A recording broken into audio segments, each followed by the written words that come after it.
Top secret. The smoke rising from the Automedon's chimney was just ahead of us, and we didn't even have to change course. In a couple of hours we were so close that if we had stayed a little longer, we would have had to maneuver urgently to avoid a collision. If they get on the air now, I thought, it will be suicide. But a few seconds after our warning shot, the airwaves exploded with a cry for help. It was valiant. It was futile. It really was suicide. Fire. And shells flew into the hull of an old steamer with a long antique pipe. I had seen ships before after being shelled by our guns, but the Automedon looked the worst of all. Climbing aboard, the first thing I experienced was amazement, even, perhaps, bewilderment at the extent of the destruction wrought by our shells. The Automedon was rocking violently, and in the rhythm of the rocking there were broken cables and hoses, splinters of wood and metal moving along the deck. From all sides came the hissing sound of steam escaping from broken pipes. The smokestack had been blown through, and was more like a colander. The pile drivers had been mangled by splinters, and where the radio room had once been, a pile of wooden debris now smoked lazily. One of the members of the boarding party looked around at the devastation and whistled in shock. Part of the living deck was missing, a hole with jagged edges, like a bayoneted tin can, the size of a barn gate. Torn and gutted sandbags, dropped from machine gun emplacements by the blast wave, were lying everywhere. Their contents covered shapeless piles of all kinds of debris and scraps. But the worst was ahead of me. After showing marvels of dexterity and managing to climb up the half-destroyed gangway to the bridge, jumping over the holes left in place of steps, trying not to cut myself on the razor-sharp steel plates, and avoiding the traps of hanging electrical wires, I saw the dead. All the officers of the Automedon were dead. They had died together and at once, and the cause of their deaths had been a direct hit by a shell in the very center of the bridge. We set to work and were surprised to find that this ancient vessel was carrying 15 sacks of secret mail, including the centner of code tables, naval orders, artillery instructions, and so-called naval intelligence reports. What, I wondered, were the British thinking? I wondered, trusting such a valuable cargo to a slow-moving, rusty paddleboat. A modern warship would have been more suitable. This I could not understand. But after spending an hour with axe in hand trying to open the massive safe of the Automedon, and finding nothing but a few shillings in cash, I found the most valuable booty. It was in the navigator's cabin, a meter from the bodies of the dead officers, and it was only then that I realized the tragic irony of the situation. All 6 had served their cause faithfully, but it was the universality of their sacrifice that had done irreparable damage to the object for which it had been made. Automedon was entrusted with top-secret documents of which the crew knew nothing, and officers who were well aware of their significance died before they could give orders to destroy them or do so themselves. Our valuable booty was enclosed in a long, narrow envelope, placed in a green folder with holes made to allow water to enter and destroy the document. The folder was labeled Top Secret, to be destroyed, and addressed personally to the Commander-in-Chief of the Armed Forces in the Far East. "Well done, Moore," Rogge said. "You've done an excellent job." The contents of the envelope were spread out on the table in front of him. The bright tropical sun streamed into the room through the small gap between the curtains of his cabin, making the polish of the table and the massive crystal ashtray sparkle. The atmosphere was so peaceful that the memory of the destruction and corpses of the Automedon seemed immeasurably distant. We were overjoyed at our good fortune. The captured documents were compiled by War Cabinet strategists and were the latest assessment of the Empire's military power in the Far East. They contained details of the deployment and equipment of Royal Air Force units, data on the strength of naval forces stationed in the region. There was also an opinion on the role of Australia and New Zealand, and in addition, and most poignantly, there was a long paragraph on the possibility of Japan entering the war, accompanied by details of the construction of the fortifications of Singapore. This data is, of course, extremely useful to the German command. "We must make the most of what we have gotten our hands on," Rog said, "and this is how we will do it." We needed diesel fuel. The old Jacob was carrying aviation alcohol. The neutral Japanese had diesel fuel. The Japanese needed aviation alcohol. And now, to overcome possible political problems, we have invaluable documents. Rog summoned Kamens. "I have a job for you," he said. "You must take the old Jacob north and help us by participating in the diplomatic process."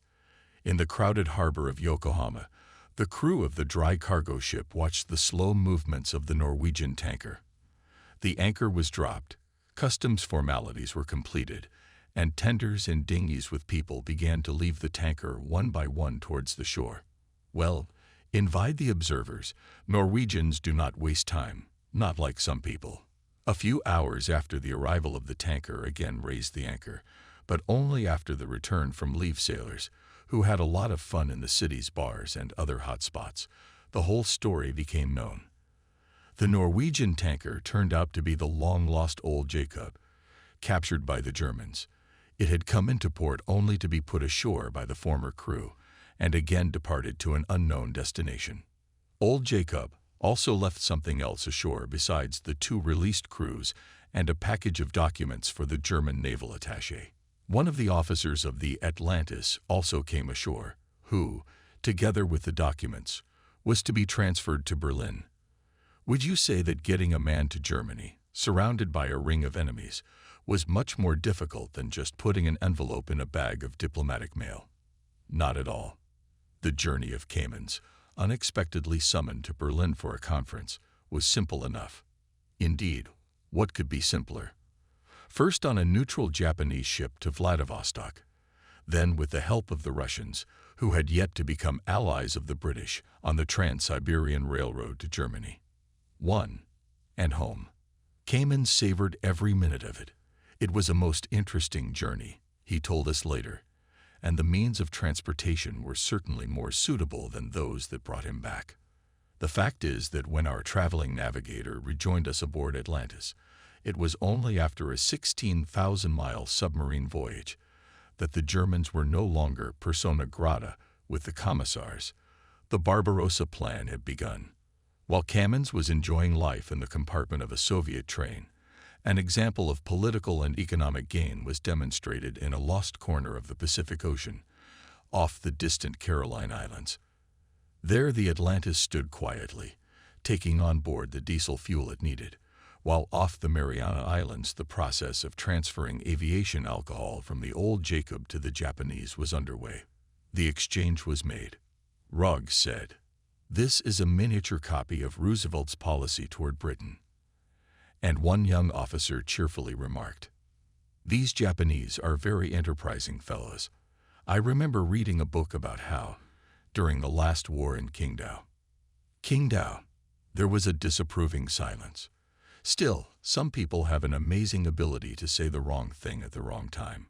The vicissitudes of fate make partners of very different people.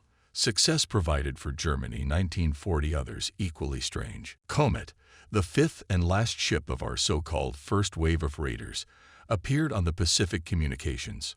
I was extremely interested in the unusual way in which this raider, which later sank the 18,000-ton Rangitane, managed to avoid the Royal Navy's nets. Comet got out of Germany through the back door, passing through the territorial waters of the Soviet Union by the Northern Sea Route, and then traversing the freezing Bering Sea escorted by Russian icebreakers. His voyage was an unusual one. Probably under pressure from British diplomacy, the Reds changed their minds about helping us, and when the raider was just halfway across, sent orders to return. The commander of the Comet refused to obey, and although, after a farewell vodka party, the icebreakers were withdrawn, continued on his way despite the lack of nautical charts of the area and the 700-mile strip of pack ice lying ahead of him. Comet seemed to be surrounded by an aura of diplomatic incident.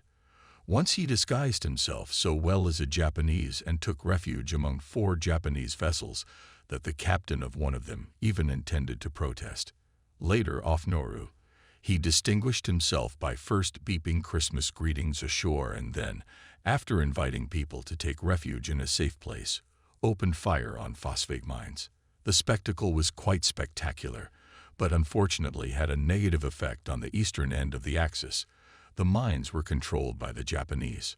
Neutrality, as we simple sailors found out, covered a great many sins. It could also create quite a few difficulties. Before the meeting with the Automedon, our most profitable in terms of intelligence prey was a 6,000-ton vessel Thenardi, which, relaying the signal from the Etelking, not only forced us to reopen fire on the Etelking, but also signed its own death warrant. For when we were convinced that the Etelking was not at fault and that another vessel had transmitted the signal, we began our search. The circumstances that led to the interception of the signal, as well as the strength and clarity of the signal received in our radio room, definitely indicated that the culprit was somewhere near. But he was not only to be found. That was not too difficult. He was to be captured.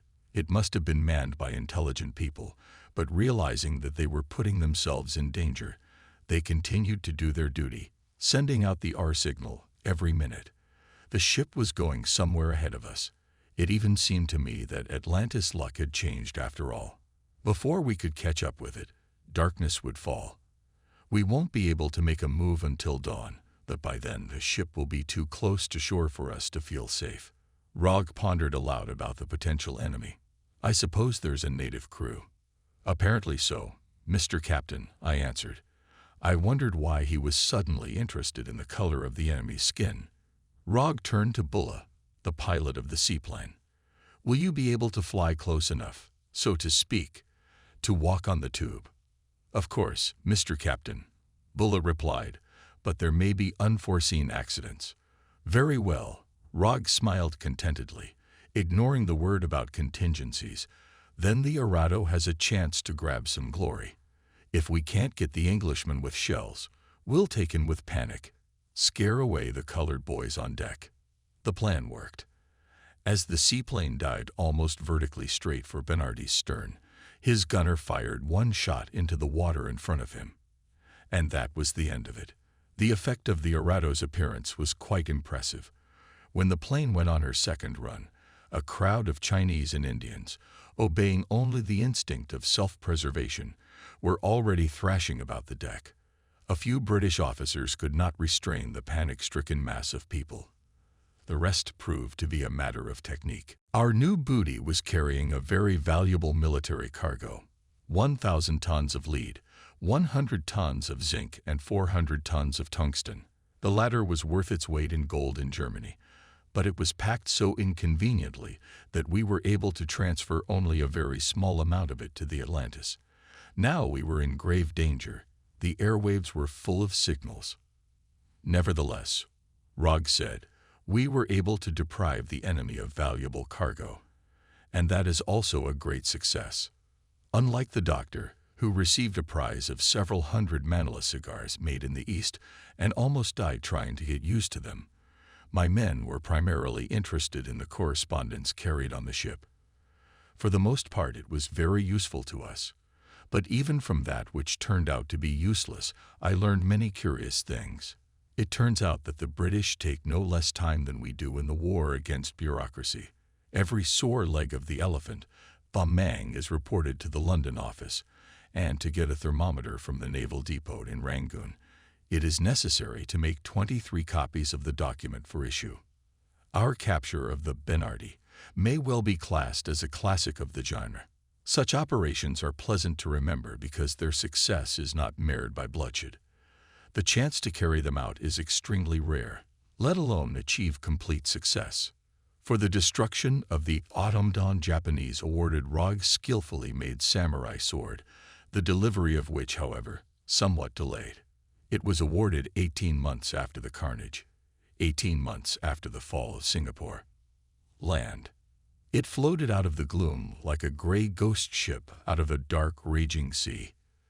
Driven by the wind and the immaculately running diesels, the Atlantis raider reached the islands of Despair. Earth.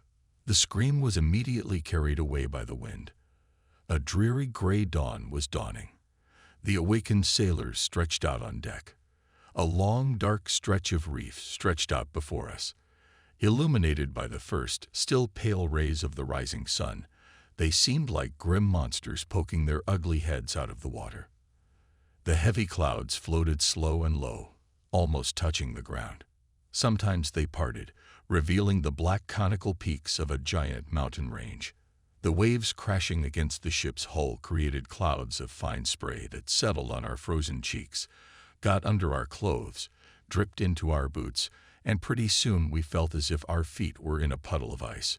But we were too excited to pay attention to the weather. All eyes were fixed on the shore. Since the operation to mine the coastal waters around the Cape of Good Hope, we had not yet seen land. And even our native fatherland was on the other side of the world. By Rogge's decision, we came from the sun-warmed areas of the Indian Ocean to this deserted region of Antarctica, closer to the black and white silence of Kerguelen. We were in dire need of fresh water. 9 months had passed since leaving Germany, and our fresh water tanks were threateningly empty. Normally, a desalination plant would help in such situations, but it was coal-fired, and the coal consumed from the ballast compartments reduced the Raider's stability.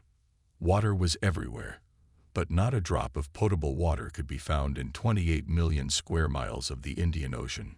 What to do? Rogge, the navigator, and I pulled out every map and guidebook we had. Prince Edward Island was unacceptable because of frequent fogs and many navigational hazards. New Amsterdam and Street Paul were also unacceptable, but for reasons of the opposite nature. They were on the main sea lanes, and we had no desire to be caught unawares by a British cruiser straying there. In the end, we chose Kerguelen. Located in an area almost unvisited by ships, this group of islands had countless coves and fjords where we could hide safely, and for a long time. Norwegian whalers used to work there, but it seemed highly probable that there were none at present.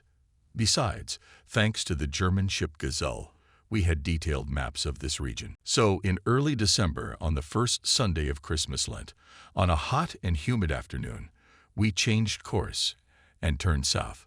A horizon line shimmered in a light misty haze, a blue dome of sky with not a single cloud above us. The sun was shining vertically downward, scorching our sweaty shoulders and burning the deck of the Atlantis. We were sailing through a calm area where the winds did not disturb the still mirror of the sea, though the mirror was still crooked, distorting the appearance of our handsome ship, reflecting its graceful appearance as a grotesque caricature. Atlantis sliced through the water, feeling no resistance at all. Our oldest enemy under the keel remained sluggish and lifeless. If a shadow appeared in the mirror, it was not a breeze, but some change in the composition of the sea water, dull and unhealthy, more like thick oil than refreshing water.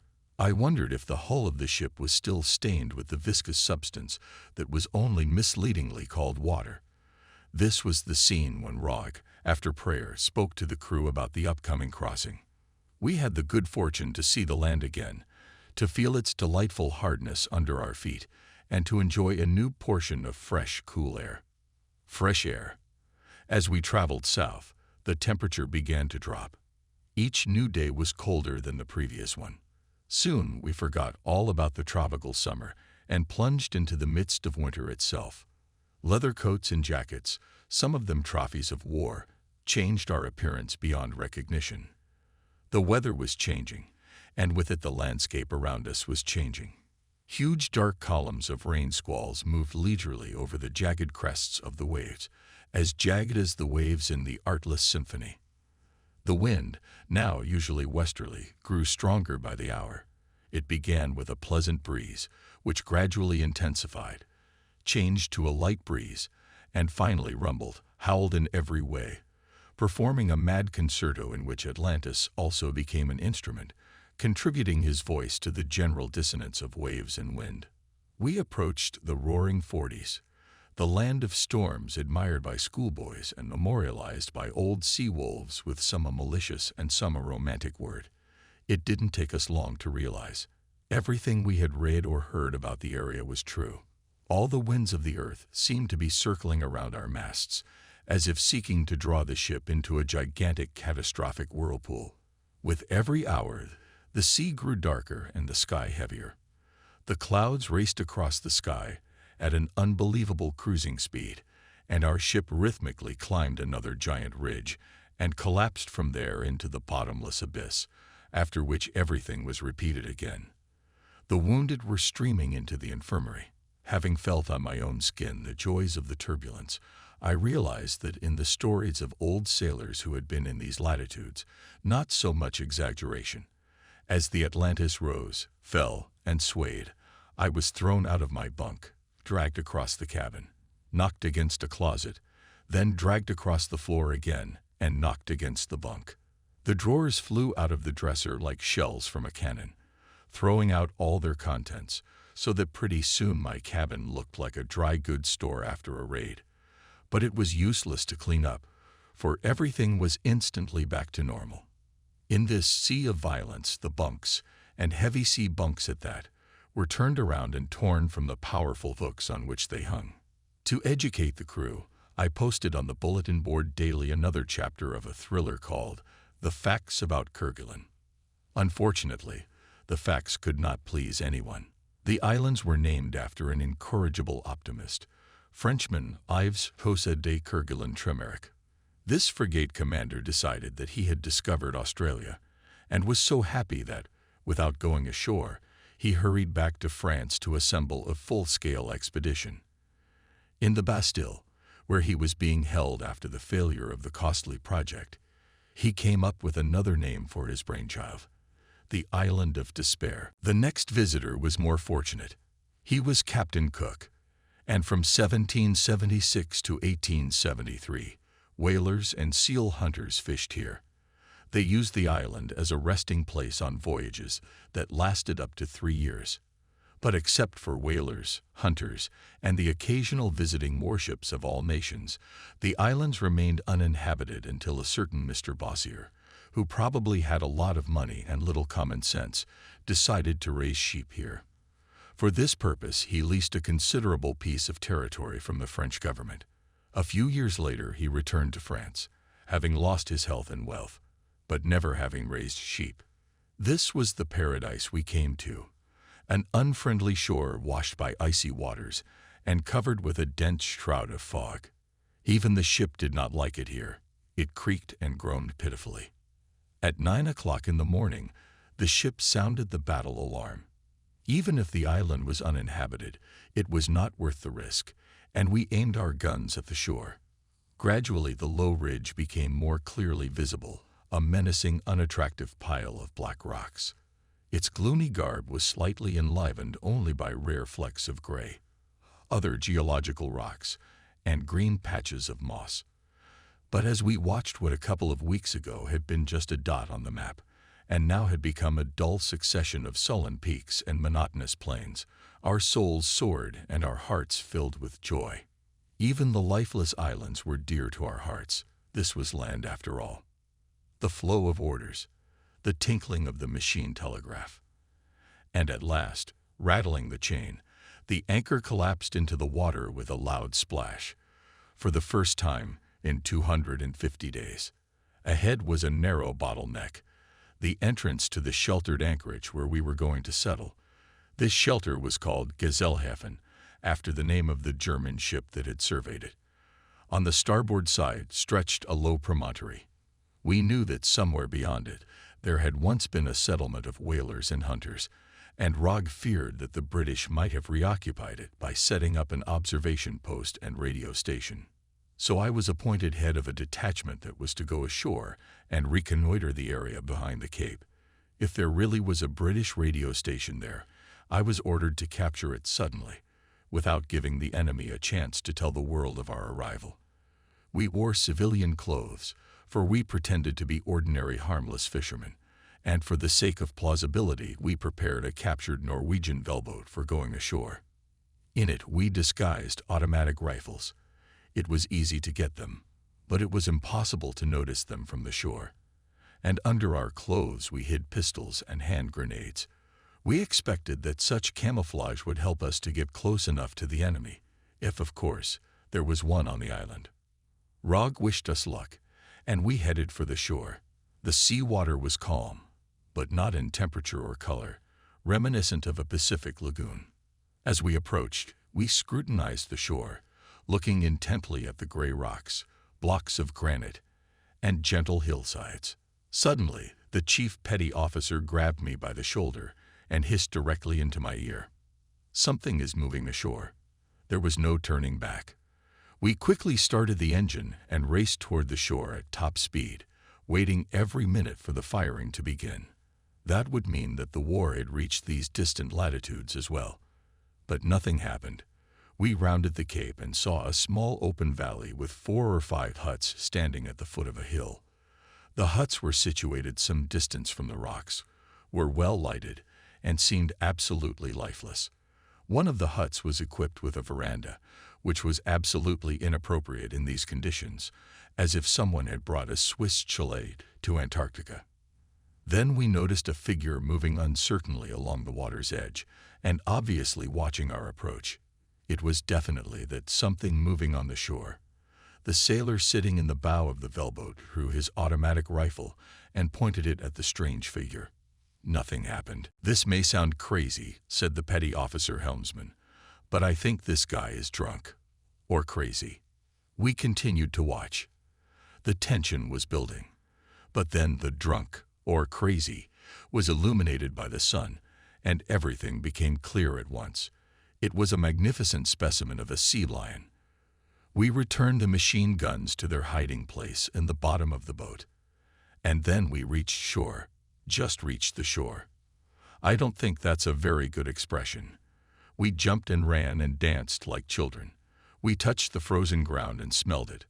When we felt solid ground under our feet, instead of the ever-swaying deck, we forgot our restraint, and it was several minutes before we could pull ourselves together and continue our exploration. The first thing we did was to look around the warehouses at the water's edge. They reeked of whale oil, and in one we even found a container of the product, though hardened by time. But no stench could overpower the delicious smell of the earth.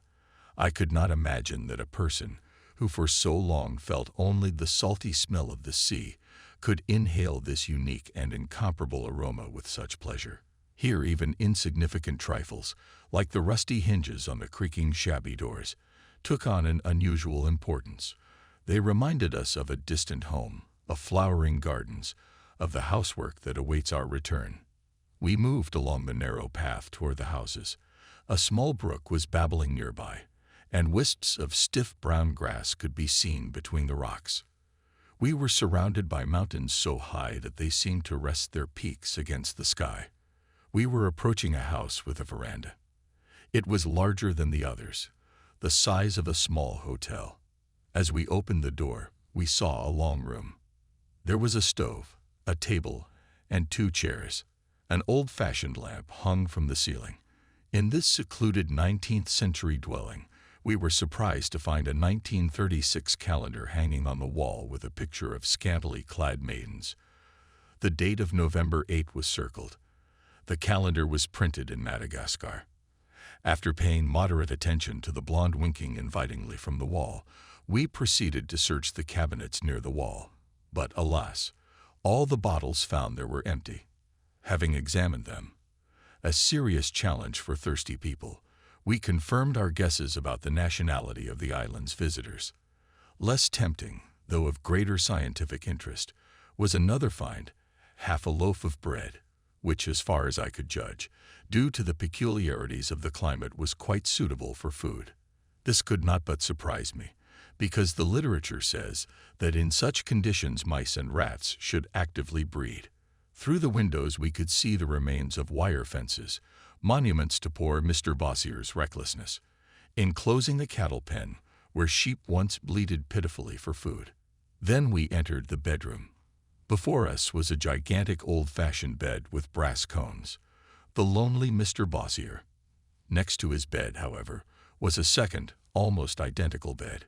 We also found jars of moldy jam, rusty fruit jars, and dynamite in the toolbox. We wondered why Mr. Bossier had left the island in such a hurry.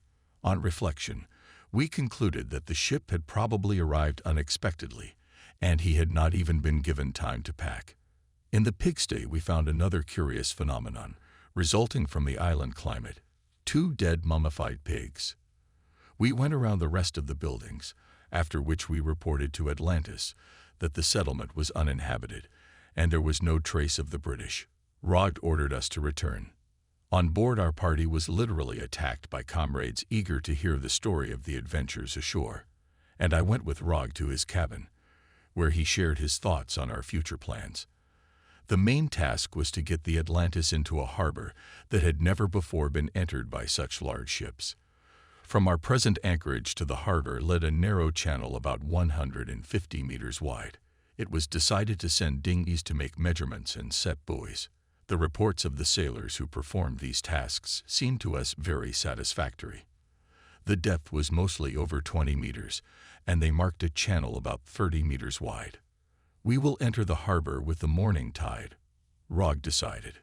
We did so and got into serious trouble. Many even got the feeling that our trek had come to an end. A sickening scraping, cracking, the sound of tearing metal, a shudder that shook the entire ship, a sudden jerk backward, knocking the ground out from under our feet, and finally, a stop. Our ship had been hit. It landed on a rock in the center of the channel we had designated as safe for navigation. That morning when we raised anchor, there was no sign of trouble. The sky was overhanging leaden gray, but the sea was calm, and the passage, bounded by buoys, was clearly visible. All that remained was to follow it into the inner harbor. What could be simpler than that? Atlantis entered the channel and moved slowly forward through the water shaded by the coastal rocks, keeping exactly in the middle between the 2 rows of buoys set out by our sailors measuring the depth. The engine telegraph rang out. The ship was slightly off to the right. The cautious Rogg ordered a reduction in speed to straighten out. That's when the underwater rock found us. At first, no one realized what had happened. I swayed sharply, but held my ground and thought irritably, "What the hell?" But then someone shouted, "Oh my God, we're on something." "Rock," spoke another voice. "We are stuck on a rock." The first actions were automatic. The order "full reverse" sounded, and the engines kicked in, trying hard to pull the ship off the obstacle. There was no effect, only an irritating creaking and grinding that made teeth ache and nerves tense into strings, to which was added another strange threatening sound, the angry grunt of stone digging deeper and deeper into the hull. Rogg to engine room. "Is the water coming in?" "No, Mr. Captain," replied Kilgorn. A few minutes later, a new report followed. "Drinking water in the bow tanks has become salty." So, our worst fears were confirmed. Salt water was entering the drinking water tanks located in the double bottom between the outer and inner hulls, and the rock that caused such severe damage was holding us tight. We did everything we could for our release, only there was no positive effect. On the contrary, it seemed that all our efforts to pull the ship off the rock were only making things worse. With each movement, the sound made by the rock tearing the steel grew louder. A diver was sent into the water. He reported back, "Huge hole. We're sitting tight as a spit."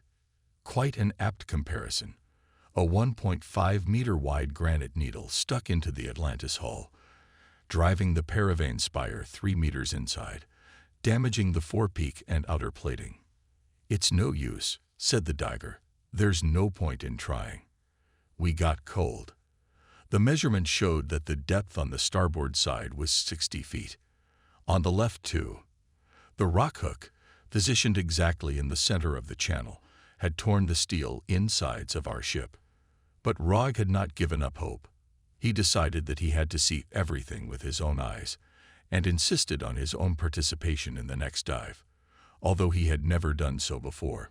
No other offers satisfied him. When he returned, he was undaunted. "Bad," he said, "very bad. But not as bad as it could have been. We'll manage." The anchors were moved from bow to stern. Rogg wanted to maximize the force by simultaneously reversing the engines and picking the anchor chain with both cavestons. It didn't work. "All right," Rogg said, "let's try something else." He ordered us to bring him all available information on tidal conditions in the area and to monitor tide levels regularly from shore to accurately synchronize our efforts with the maximum rise of the water. In the meantime, we got busy moving everything we could from bow to stern. And on Christmas Eve, we began to tirelessly trudge around the deck in the wet snow, hauling heavy loads from the bow to the stern, an activity that could hardly be described as pleasant. The sailors cursed everything in the world when the metal of the shells burned their weary hands, and our 5.9-inch shells weighed a lot, more than 45 kilograms, and there were no means of mechanization, only hands and shoulders of tired people. Then came the turn of sand ballast, which had to be poured into buckets, lifted up the gangway to the deck, and carried along it. But that was not all. The exhausted men had to haul cables, ropes, and a lot of equipment from the bosun's stores aft.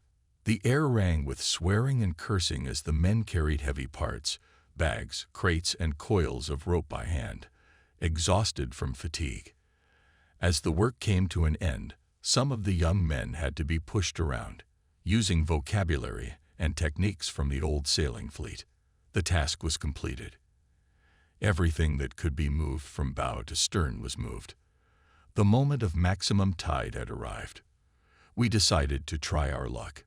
It didn't work out. We tried again with the same result. The rock was holding Atlantis' keel firmly in place. We were bitterly disappointed and ready to give up, but our commander was full of energy. This time we pumped water into the mine compartment, thus placing another heavy weight on the scales into which our ship had now become.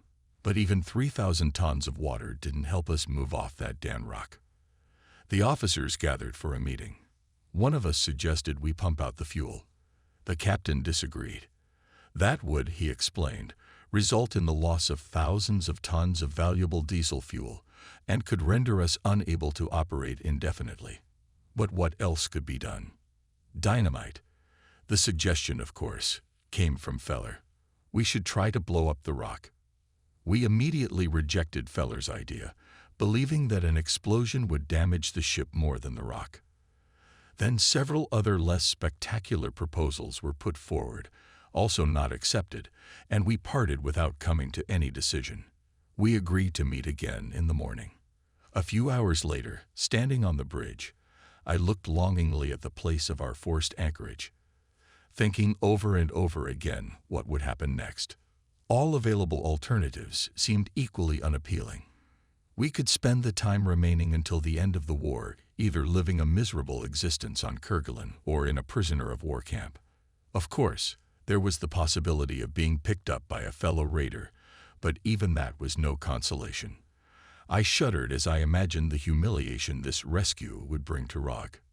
Never before had I admired our commander as much as I did now. He bore the misfortunes that had befallen us with dignity, forcing everyone, especially himself, to work until the seventh sweat. He was a real commander, calm, knowledgeable, radiating confidence, using any means to cope with fate. I felt a light puff of wind against my cheek. It was something new, different from the cold numbness I had grown accustomed to. A damp touch, it came again, accompanied by a distant whisper, different from the monotonous rhythmic hum of the sea. A wind was rising, which was soon to become a destructive hurricane. In the meantime, a vibration of action swept across the motionless ship. A shiver of motion traveled from the deck plating beneath my feet upward through my body and sent an alarm signal to my brain, prompting the generation of new ideas. The rock creaked and scraped, but the sound was unusual, and the vibration it transmitted to the hull was unusual too. Finally, I realized what was happening.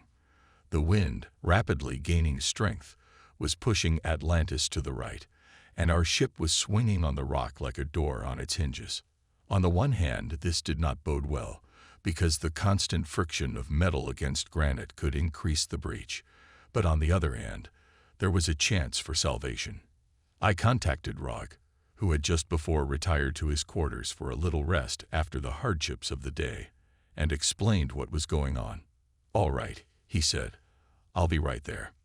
Soon I felt his presence, though I could hardly see him in the darkness of the night. The wind had turned the ship almost 90 degrees. It was now necessary to try to turn the force of the storm to our advantage by selecting the stern anchor chain to help the stern overcome the wind. This we succeeded in doing, and now we were being pushed in the opposite direction as we wished. The bow of the ship shuddered with exertion.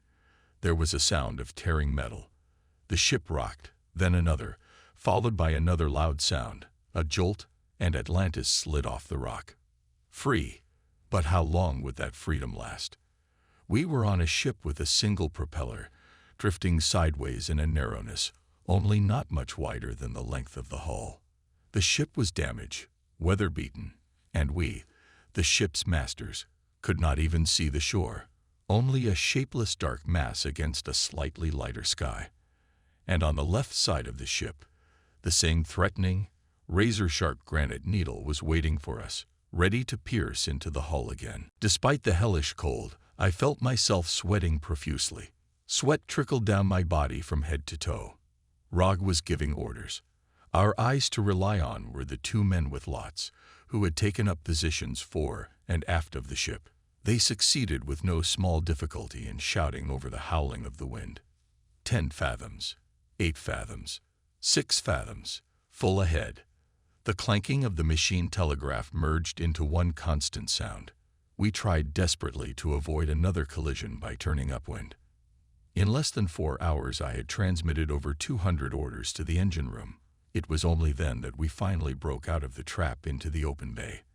As the chains rattled and the anchors rushed down to the seabed, I heard a loud whisper, and only after a moment did I realize that it was I myself who was offering a prayer of thanksgiving to the Lord.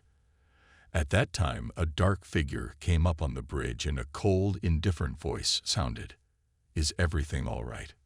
It was the officer who had come to relieve me. He, like the rest of us, was so exhausted by the strenuous rhythm of the last few days that he had slept through the finals. Breakfast was followed by moderate expressions of enthusiasm, very restrained, because it was no secret how many problems there were still to be solved.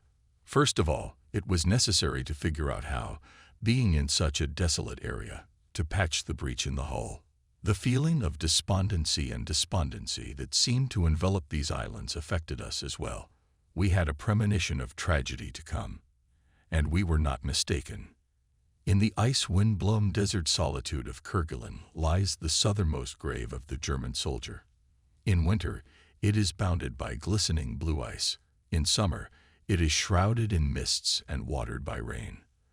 The cross placed on it commemorates the first crew member who left us, Senior Sailor Herman. This man had left home a wife and children to feed. The day before Christmas, he fell for the Fuhrer. On the eve of the fateful Christmas, Herman was working on the chimney. He was swinging at its edge in a makeshift rope cradle, probably thinking about the upcoming holidays, remembering home. He was very young, and life was so beautiful. He had one chance in 1,000. The rope on which he was hanging hit the exhaust jet of a diesel engine, which had just started up for inspection. It took a second for the rope to snap, and the young man flew down. The tragedy made a depressing impression on all of us. His friends loved him, considered him a good comrade. For the rest of us, he was one of many, one of 347 crew members, each of whom, of course, has certain advantages and disadvantages, but in general, nothing stands out from the general mass. Only death had made him from a gray personality the most important person on the ship, had given him the dignity, the greatness of which he had been deprived in life. He became a figure who had touched the eternal mystery and was worthy of all honors. We organized a funeral team from his closest comrades. We erected a massive oak cross and honored the deceased by escorting him to the shore, where he was to remain forever in sad solitude. Frost, fog, and icy wind were his friends now. The commander, dressed in dress uniform and with uncovered head, made a mournful speech. A solemn salute echoed through the hills, and a sudden gust of wind moved the flag that covered the coffin. And then I was overwhelmed by a huge, overwhelming sense of loss. It was so strong that it seemed unreasonable, given my familiarity with the boy. And the song of the dead soldiers, that followed the salute took on a special, very personal meaning. I had a comrade. Had I become sentimental? Later I was relieved to learn that such feelings were not peculiar to me alone. We were already accustomed to the spectacle of death, but the symbolism of that lonely grave, which would be forever visited only by cold winds, touched everyone. I had a comrade. A farewell salute, movements in the ranks of the deceased's friends laying stones around the cross, a loud order, and we headed back to the ship to his problems, which were still unresolved and demanded all our attention. The first priority was to get the Atlantis into the inner harbor, and we were quite relieved when this was finally done. This time our passage was devoid of drama. We then had to secure ourselves during the repair period from uninvited guests, and in this respect Cash proved truly indispensable. He did his work so accurately and neatly that we even hoped for the appearance of a British cruiser, no our own. On the front of the rock in front of the ship was painted a series of numbers, each marking a square on our artillery charts. Next we aimed our guns at the rocks, calculating the angle and distance precisely. Cash was meticulous and meticulous. Wind, temperature, atmospheric pressure, all vital factors were taken into account, and artillerymen and signalers were stationed on the ridge, with special instruments to report immediately in which square the enemy appeared. In short, we were comfortably positioned, could see and fire at the enemy while remaining undetected. If the enemy starts shelling, he won't even know where the shells are coming from. Against the background of the sea, he will be a perfect target and will certainly be destroyed. The next problem could not be solved quickly. How to repair the ship. The hole in the hull had dimensions of 2 by 5 meters, and all divers compared it to an open barn gate. Under the existing conditions, we could do nothing about it, only to check the strength of the bonds forming the skeleton of the ship. 2 crewmen, who in peacetime had been working on a construction site, were patching a breach in the forepeak.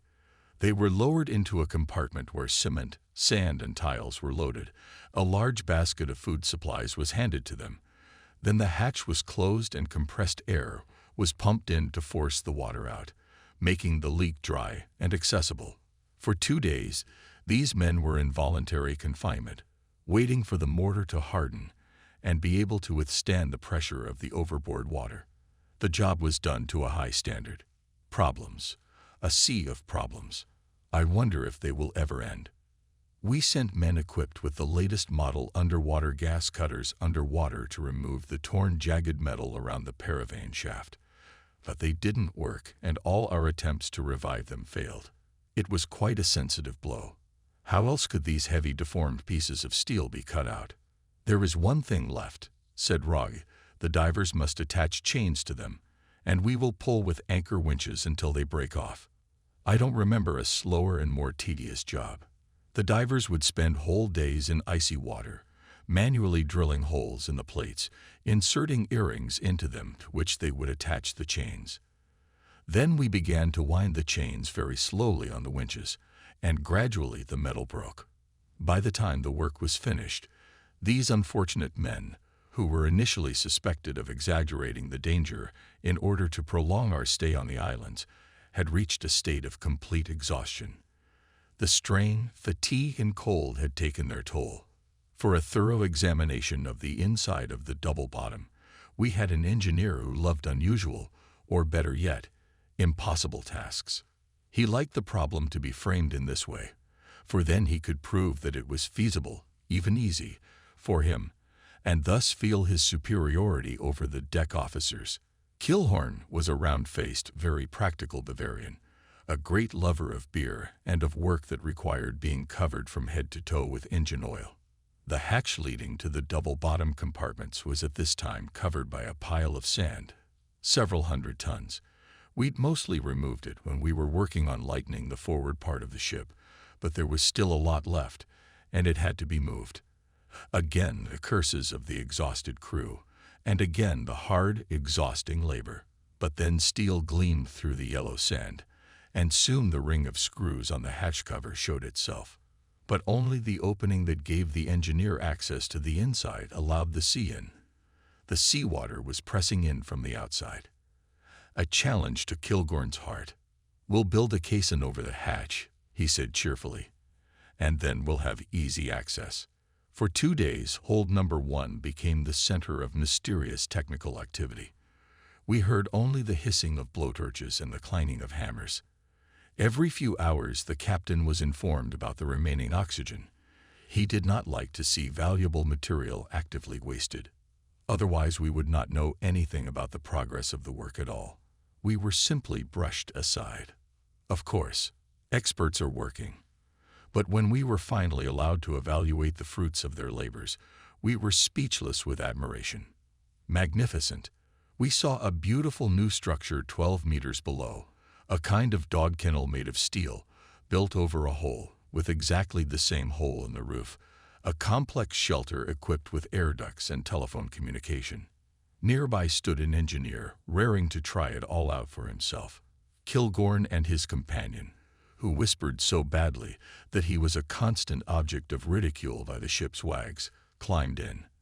As Kilgorn said, the first thing they got to see was a few fish that had come to see what was going on and were looking at the men in bewilderment. Kilgorn kept reporting by phone everything he saw. "The frames are bent. The keel plate is missing. The frame seems strong enough." And after a pause, there was an optimistic statement. "All in all, everything is all right." The guys were right about that. As it turned out later, the leak did not affect the Atlantis' seaworthiness or speed. In the midst of hard work, Christmas came. We tried to forget about serious problems for a while, at least hide them behind a facade of cheerfulness. We tried hard, but not everyone was very good at it. In any case, the comrades of Herman, who had left us, were clearly not having much fun. Feller, our organizational genius, took his mind off his triggers for a while and got busy designing and making Christmas decorations. He built a Christmas tree out of a broomstick, in which the needles were pieces of rope and wire, sprayed with green paint for added effect. Rog became Santa Claus and handed out presents to the crew. Trophies taken from the ships we had sunk, shoes, cigarettes, chocolates, pencils, etc. When the captain, looking resplendent in his ceremonial attire, came on deck, the sailors piously sang, "I came down from the heights of paradise." It was a shock to Raga's religious sensibilities, but he realized that the men were motivated only by the best of motives. That evening we dined with a crew that had shown their best during our trek and who had many challenges ahead of them. Our celebration had a nostalgic tinge, made even more so by the news of the bombings back home. I particularly remembered how our signalman Winter, usually a jolly, jovial man, the soul of any company, sat quietly and sadly looking at a photograph of the children and wife left at home. At this party, we had a rare opportunity to hear the openly expressed opinions of the crew, from which it was clear that the romantic illusions surrounding the Atlantis campaign had diminished. It was obvious that most of the reservists, despite their unquestioning loyalty to the ship and captain, we never doubted that for a moment, were fed up. The married men wanted to go home, although the unmarried men didn't seem to mind sitting out the war on Kerguelen. It was an evening of revelations and unexpected discoveries, and later, as the evening hymn blared over the dark waters, I thought long and hard about the revelations I had heard. Eventually, I came to the conclusion that there was nothing to worry about. There were good, reliable guys on the team. We officers, too, were depressed by the prospect of war, now threatening to drag on indefinitely, but our misgivings did not prevent us from remaining devoted to the cause. It was the same with the sailors. Whatever they thought of the politicians or the role these gentlemen had assigned them, they would continue to work as a crew. True, one would still like to know for what. What kind of bizarre fate had commanded humans to hunt and kill each other on ocean expanses so vast that humans seemed like specks of dust in comparison? But such philosophizing had no place on Kerguelen. There was no time for it. It was necessary to deal with the phenomenon that had earned these islands the name Land of 1,000 Winds. The watch on the bridge was increased, and as a precaution we dropped the second anchor, although, In spite of the increasing fury of the wind, the sea remained comparatively calm. The deck was covered with snow, no stars could be seen on account of the low cloud, and as the men free from watch began to sing Christmas songs, their mates remained alert. They waited every minute for the signal, after which the darkness would be torn by the flash of guns, and our shells would fly into the sleek gray hull of the enemy ship, on which they also sang Christmas songs. It's an interesting Christmas, a thought-provoking one. During our stay on Kerguelen, most of the sailors were able to spend no more than a few hours on the long-awaited land. People had so much work to do that a long walk was only dreamed of. In this respect, I and the landing parties accompanying me were more fortunate. A waterfall had been discovered in the mountains, and we were instructed to find ways and means of bringing clean glacial water to the ship. A congenial assignment, albeit prefaced by Raga's warning. For heaven's sake, don't let Feather use too much dynamite for this purpose. Getting water to the ship proved to be a tricky business. We found out that in order to use the waterfall, we would have to build a pipeline 1,100 meters long that would run down an almost sheer slope, a flat bank, and over the water surface. This problem was solved by using all the pipes of the ship's firefighting and fuel transfer systems. In 2 days, the tanks of the Atlantis were filled with 1,000 tons of the cleanest, coldest, and most refreshing liquid we had ever had to drink. The operation had to be thought out with great care, for the distance was great and the number of pipes at our disposal was disappointingly small. All of them were used. We had a lot of adventures. We were considered lucky for a reason. I organized a large expedition to explore the area beyond our hilly paradise. We explored a stream flowing between lifeless cliffs and dangerous swamps. For this, we had to make a magnificent excursion, accompanied by the cheerful murmuring of mountain streams pouring their clear waters into powerful streams striving downwards, towards the sea. The landscape evoked nostalgic memories of the south of Germany. The lure of the mountains had the strongest effect on our Bavarians, and despite my constant reminders that the purpose of our expedition was to find food, they continued to be mesmerized by the surrounding beauty, dreaming of climbing to the glittering glacier on Mount Ross, towering above us at almost 2,000 meters. In the end, I decided to compromise and suggested they climb a more accessible, from my point of view, mountain. Unfortunately, it came to me too late that I, as a responsible officer, had to accompany them. Our Bavarians turned out to be mountain goats. They easily climbed up, clinging to barely visible ledges and cracks, while I, with great difficulty, reached the top and was half dead from fatigue. Was it worth it? I looked pensively over the wild landscape below. I had never seen anything like it before or since. The plains seemed polished in the sunlight shimmering through the clouds. They were flat, the effect of the glaciers and the merciless wind. I glanced toward the anchorage. The Atlantis seemed like a small child's toy. A bleak landscape. Yes. Lifeless. Absolutely. But nevertheless immeasurably appealing to us, having not seen land for so long. And there's no telling when we'll see it in the future. In short, we had drunk enough from the source of spiritual joys and moved on to bodily needs, that is, to the goal of our expedition. We have provided ourselves with water. Now we would like to add food to it. But where to get it? There were no flowers blooming on this land, not even trees that could enliven the bleak black and white color of glaciers and granite. There were no animals here, no birds either. What to do? As it turned out, Kerguelen could offer us only one plant: cabbage. This stunted vegetable was part of the local wild flora, which, apart from it, consisted of sparse wisps of grass and moss. But it was plentiful. We picked quite a few cabbages for the team to sample. The vegetable was not bad when raw, but it was impossible to cook it. When heated, it began to spread a disgusting odor that quickly filled all the rooms of the ship. During this period, there were only a few prisoners left aboard the Atlantis. They remained in the POD room the entire time they were on the islands. Raj decided that if they realized where we were and for what purpose, it would endanger not only us, but also other German Navy vessels. True, they, like the rest of the crew, were given a cabbage dish, and since it was impossible to hide the stench that accompanied the preparation of this local specialty, I often wondered what they thought about it, and whether our security measures made sense. Wandering around the island in search of food, we once spotted a flock of rabbits that somehow, I don't know how geographers and naturalists will explain this phenomenon, managed to survive in this lifeless area. Rabbits. In the first minutes, we looked at the rodents with sympathy and obvious sympathy. But the thought of rabbit roast made us salivate, and without a moment's hesitation, we all opened fire.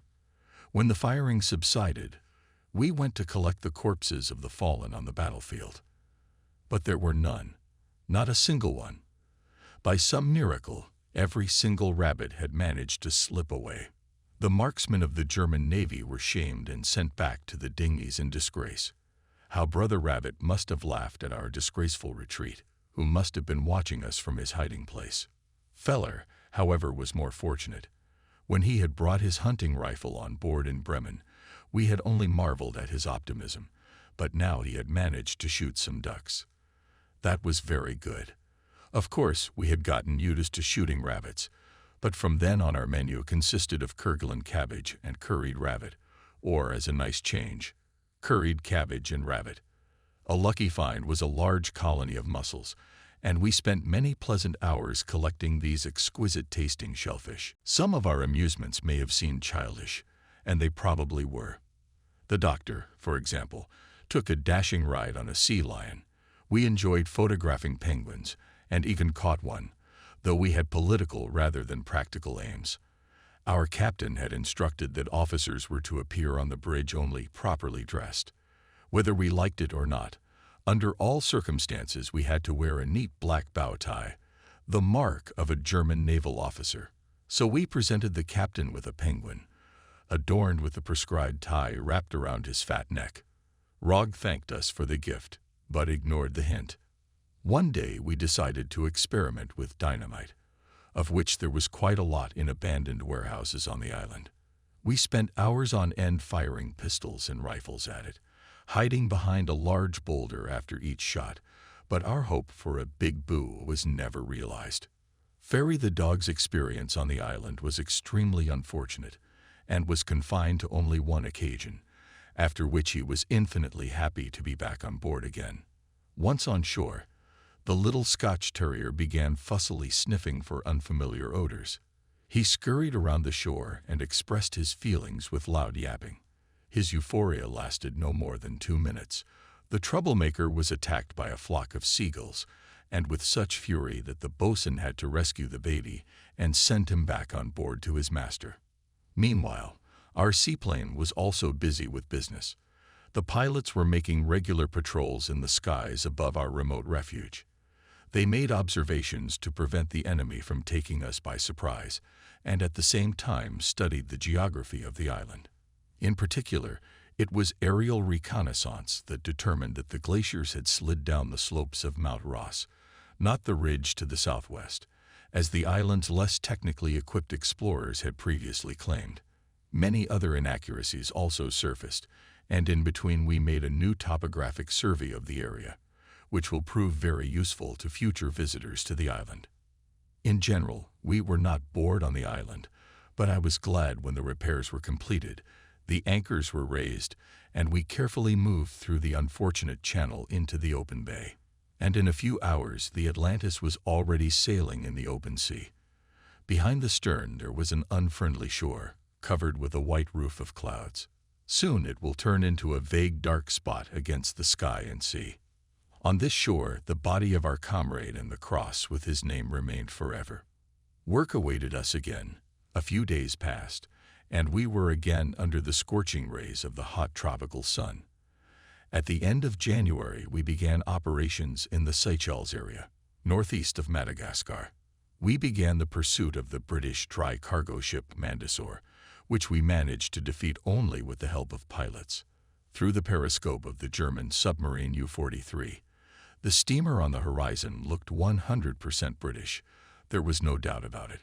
The first torpedo went off. Second, third, 3 white foamy trails on the blue water, an explosion that crushed the target, perfectly visible in the periscope. It was clearly another success for the submariners, and the crew had every reason to feel legitimate satisfaction. How could the German submariners have known that the ship they had just sunk was commanded by a German officer, had a German crew, was returning from one of the most dangerous adventures known in the history of warfare at sea, and that its cargo was vital to the Reich? Yes, the Speebank is a ship I won't soon forget, not only because of its terrible end, but also because it served us well. We met this 5,000-ton British dry cargo ship less than a week after the sinking of the Mandsaur, captured her, put her crew in command, and for several weeks used her on reconnaissance missions for the Atlantis. Command was given to Lieutenant Schneidwind, a former chief mate on the Tannenfels, a German ship preparing to sail from Somalia, whom Rogge requisitioned, and took aboard the Atlantis against the open displeasure of his former captain. Speebank, we renamed her Doggerbank, remained with us until March, when we sent her home. The ship had to be repaired and refitted for further use in the German Navy. In May, she arrived in Bordeaux and remained in dock for several months, where she was fitted with an additional mine hold. At the beginning of 1942, it again went to sea, also under the command of Lieutenant Schneidwind, with the order to install mines in the area of Cape Town. Already the very beginning of the campaign was unsuccessful. The ship was caught in a fierce storm, during which the mines broke off their fasteners and began to roll around in the hold. This continued until the crew, who were in grave danger, managed to reattach the deadly cargo. The ship reached Cape Town without incident, but here attracted the attention of enemy aircraft. Signalmen relayed that a ship called the Leeuwenbank was following from New York to Cape Town, and the plane withdrew, accepting the explanation. Schneidwind certainly deserved the high praise given him by Rogge. The cold-blooded young man brought the ship at Table Bay, so close to shore that he was frequently illuminated by the beams of British searchlights, but he calmly went about his business, staying no more than a mile from shore observers, dropped overboard half of the mines on board. The rest of the mines, ready for installation, were lying on deck, so the crew of Speebank, with some apprehension, that is the restrained expression would use Schneidewinde, noticed the approach of the British cruiser class Birmingham. But all turned out safely. From the cruiser, which approached at a distance of a mile, illuminated the ship with a searchlight. But only the searchlight beam was directed rather low, and the mine-filled deck remained in darkness. The cruiser called out, "What vessel?" "Leeuwenbank." Schneidwind replied, proceeding to Durban, "Good night. We wish the crew a good voyage and the captain a good night." Thanking the polite British, Speebank continued on his way, but setting the remaining mines in the area of Cape Agulhas, was spotted by a British auxiliary cruiser carrying several hundred soldiers, who could easily be distinguished on deck. This time the Speebank passed the danger under the name of the Inverbank. Fortune soon smiled upon the young lieutenant and his vessel. After a second voyage to Yokohama, during which they met a Thor raider commanded by Captain Gumprich, the ship was sent to Germany with a strategic war cargo on board. This was a week ahead of schedule, which couldn't have come at a better time. It was this change of plans that hastened the end of the ship, an end not only filled with bitter irony, but a terrible one. Of the entire crew, only one man was saved. All the others, having plunged into the only lifeboat suitable for the purpose, died an agonizing death after a long wander on the high seas. Some of them jumped overboard, others shot themselves in the forehead, others obediently waited for their end in the boat, their bodies dried up from dehydration. But before the tragedy occurred in January, when the Speebank was still with us, Rogge and I were most interested in a top-secret message received from our distant Admiralty. It was very exciting.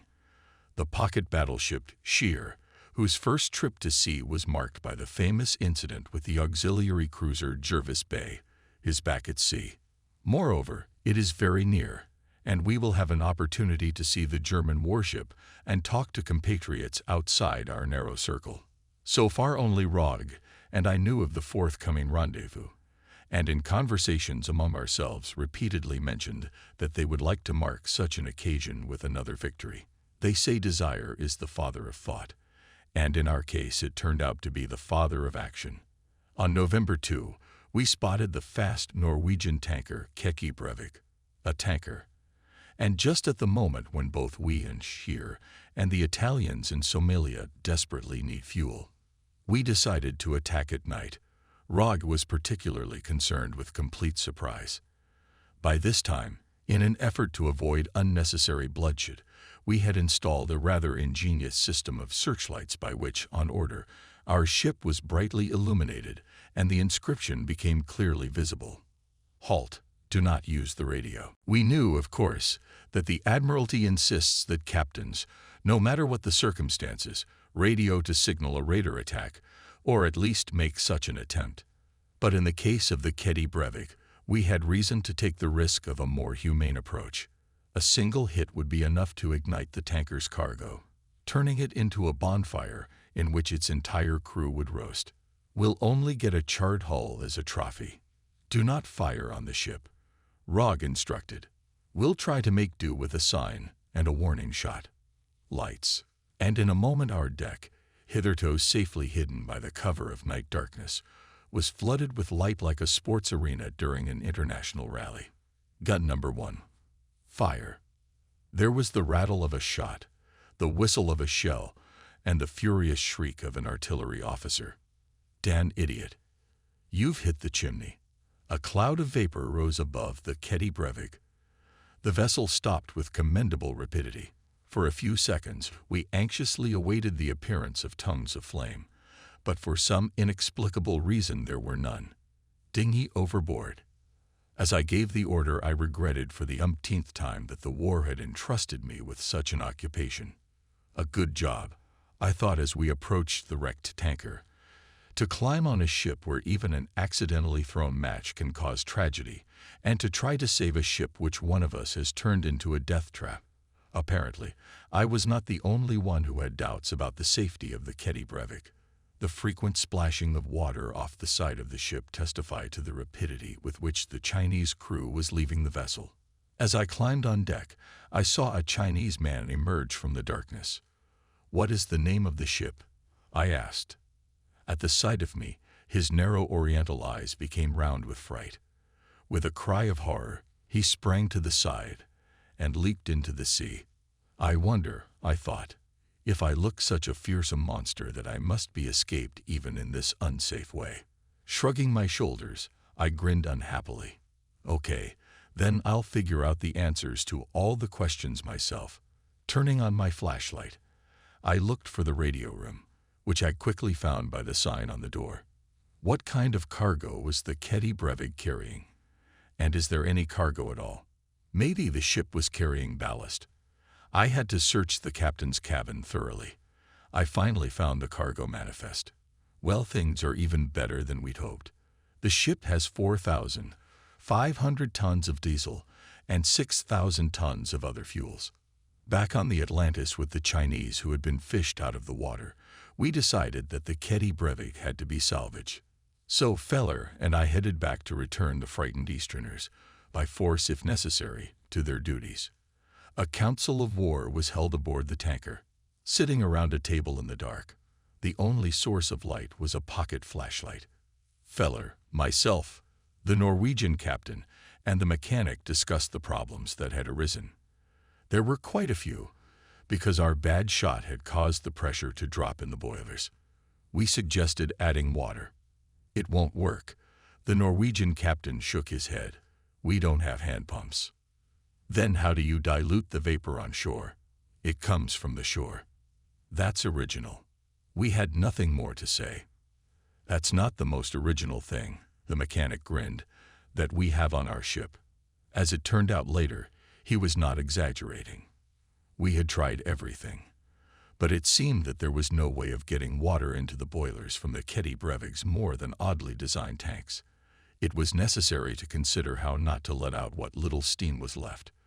One of our men volunteered to reach, wrapped in blankets, through the cloud of scalding hot steam to the main valve and close it. A second volunteer stood nearby on the deck, ready to take the first man's place in case of failure. But the first volunteer came back alive and well, although he did lose consciousness when he was on deck. And when the hissing stopped, it proved that he had completed the task. Well, let's consider it a certain success, although the situation was still complicated. We discussed at length whether to fill one of the boilers with seawater, but that would have shortened its service life considerably, and the fuel pumps were not working. The situation was saved by our mechanics showing up in time with one of their, as always, ambitious ideas. They measured the main steam pipe, and that same night, a shroud was made in the Atlantis workshops to cover the rupture.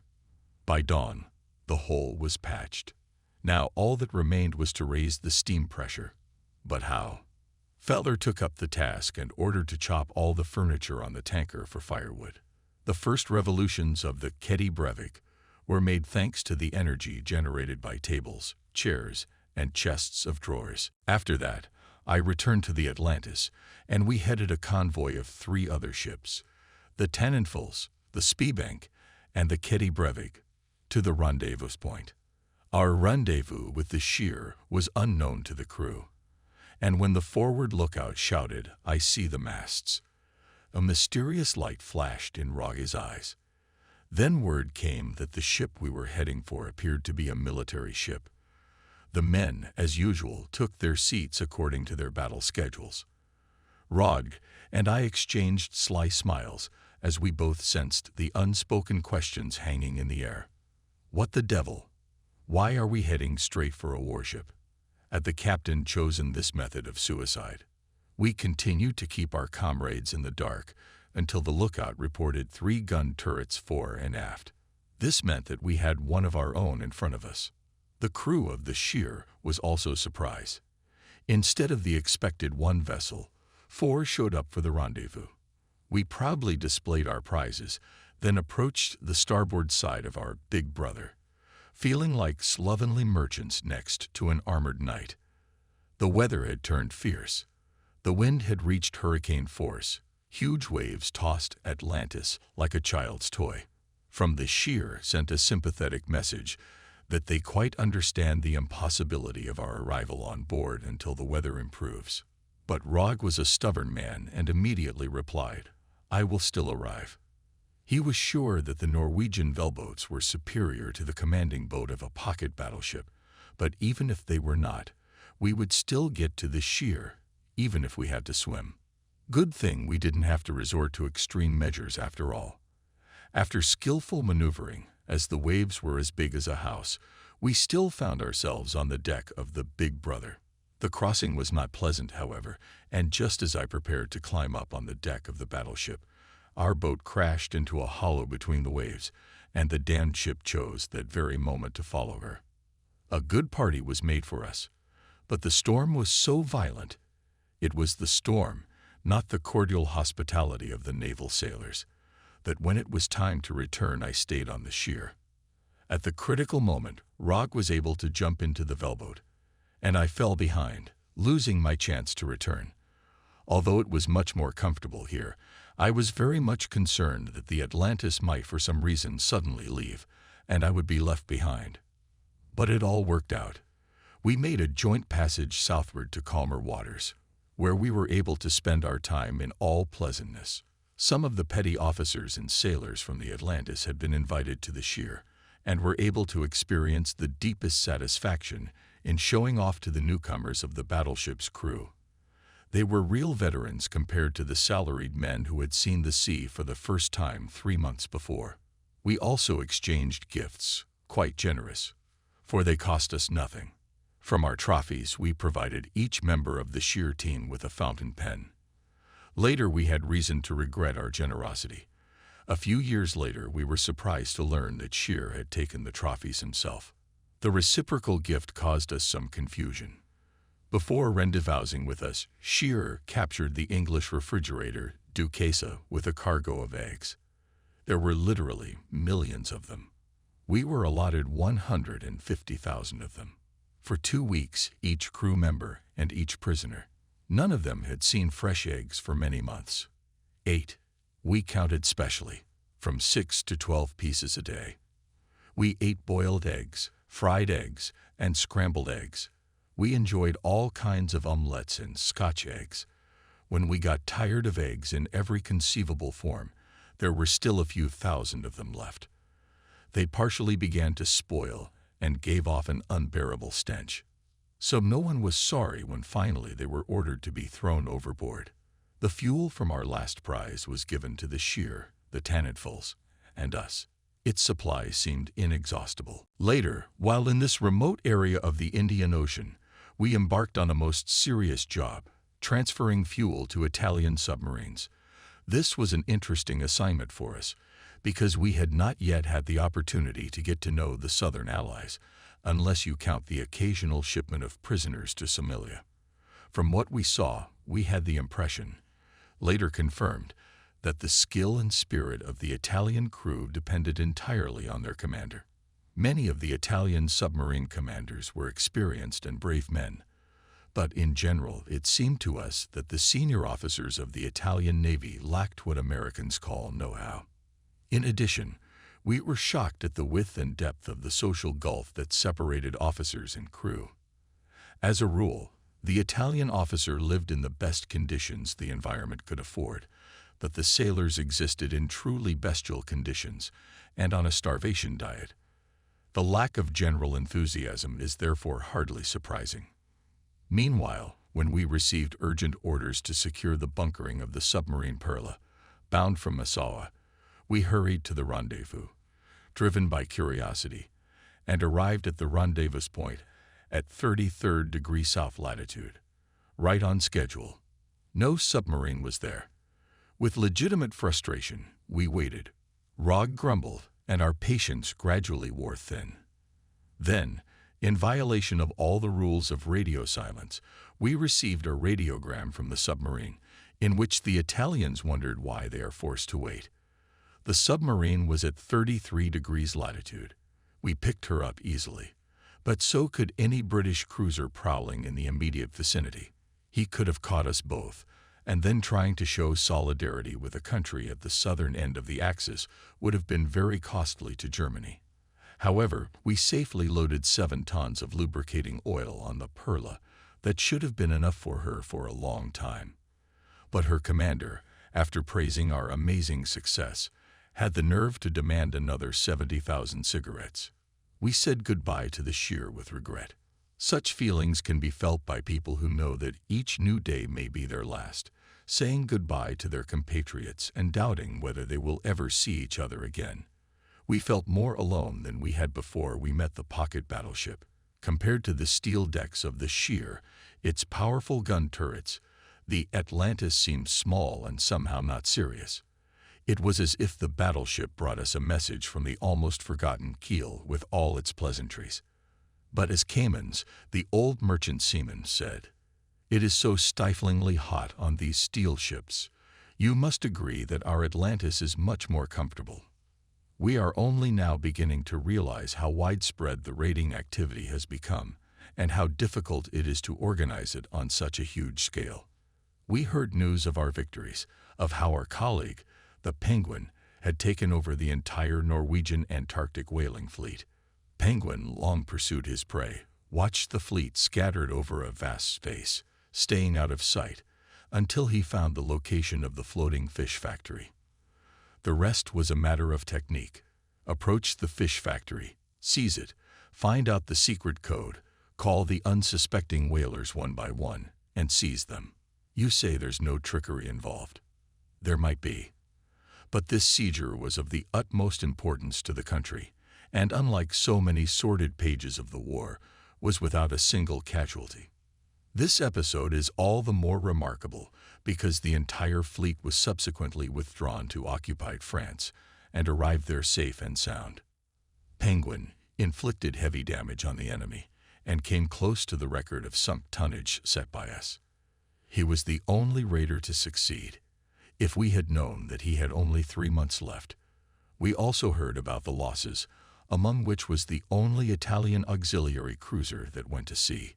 He was unlucky. The ship immediately ran into a British auxiliary cruiser. Many of our supply ships were sunk or captured. Nevertheless, the raiders' area of operation was so vast, and the British felt such an urgent need to concentrate all their main forces in the North Atlantic and the Mediterranean, that we, even after hearing that we were being hunted by the British auxiliary cruiser Ranchi, north of Chagos, enjoyed freedom. I suppose the enemy didn't realize it. Shear in the Second Combat Campaign did not achieve great success. After the war, its activities were widely criticized. It was argued that it lacked boldness, which could lead to the heaviest losses of the Allies. Those who held this point of view argued that the British in the South Atlantic or the Mediterranean was not a single ship capable of withstanding the heavy armament Shear. On the other hand, being at sea during the war, we could not fully comprehend all that seems obvious to cabinet scholars with all the necessary documents at their disposal. Be that as it may, it was the presence of the Shear that led to the destruction of the Allied lines of communication. As for the Atlantis, we account for 1/5 of all merchant tonnage sunk by surface ships of the German Navy. "Cockroaches," muttered the sailor standing next to me. He sounded surprised and disgusted. I stepped into the dirty galley and looked into the corner where the sailor's gaze was fixed. A black rivulet was moving across the slick floor. It was the first time I'd been behind the scenes of a passenger ship, and while I hadn't expected the sterile cleanliness of a luxury cruise ship, the Zamzam's galley was worse than my worst nightmares. "Cockroaches," the sailor repeated, grimacing. They were everywhere. Specimens 5 centimeters long crawled out from all sides, moving in impressive groups. It was as if they were trying to leave the sinking ship. "Phew," said another sailor who happened to look into the galley. "It stinks in here." As I moved toward the gangway leading to the upper deck, I thought, it may stink in here, but I dread to think what a stink it will raise when the Allies find out about the Zamzam. The second Lusitania, that's what they called our sacrifice, a new act of barbarism, was how they described the sinking. Over the next weeks, the Zamzam story was widely reported in the Western press as yet another example of the Germans' disregard for international laws, involving 138 citizens of then neutral America. International incident. We attacked the Zamzam on April 17, hiding under the cover of night and the darkness of the western sky, while its silhouette was clearly visible against the first dawn rays. We sank it after a patient pursuit of many hours, marking by this operation a temporary return to our first hunting grounds, the South Atlantic. The story got us national attention, and we were honored with articles and letters in the Times and Life. One of the writers stated, "They've gone too far, it's time to get them." Theirs means us. Expressing his program slogan, this writer, a resident of Brownwood, Texas, added, "If these vultures want to contact us here, I think all Texans are ready to meet them halfway." Contact.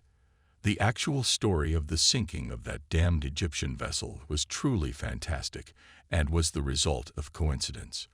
The vessel we fired on from a distance of 3 miles was not at all what we thought it was.